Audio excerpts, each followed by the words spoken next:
যে কারণে ট্রাম্পকে কারাগারে যেতে হতে পারে।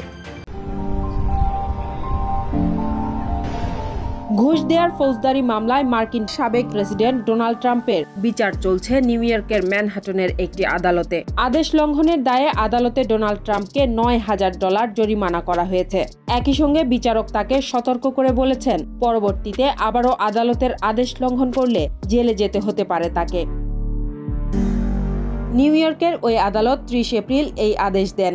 2016 সালে নির্বাচনের আগে পর্নো তারকা স্টর্মি ড্যানিয়েলসকে মুখ বন্ধ রাখার জন্য ঘুষ দেওয়ার অভিযোগে ট্রাম্পের বিরুদ্ধে করা মামলার এখন বিচার চলছে ওই আদালতে।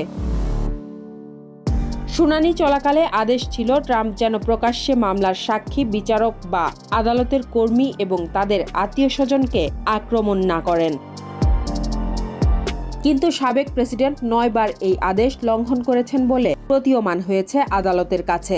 এজন্য বিচারক হুয়ান মার্চেন নির্দেশ দিয়েছেন, প্রতিবারের আদেশ লঙ্ঘনের জন্য $1,000 করে জরিমানা দিতে হবে ডোনাল্ড ট্রাম্পকে। তাতে $9,000 জরিমানা করা হয়েছে, বাংলা টাকায় প্রায় 9.5 লাখ টাকা।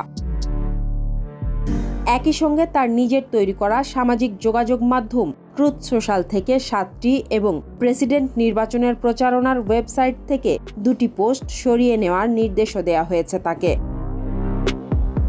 এদিকে গত 23 এপ্রিল ট্রাম্পের বিরুদ্ধে প্রসিকিউটররা অভিযোগ করেন, সামাজিক যোগাযোগ মাধ্যমে করা পোস্টে এ মামলার বিষয়ে কথা বলেছেন তিনি। ট্রাম্পের করা এমন 10টি পোস্টের কথা উল্লেখ করে তাকে $10,000 জরিমানা করার দাবি জানিয়েছিলেন প্রসিকিউটররা।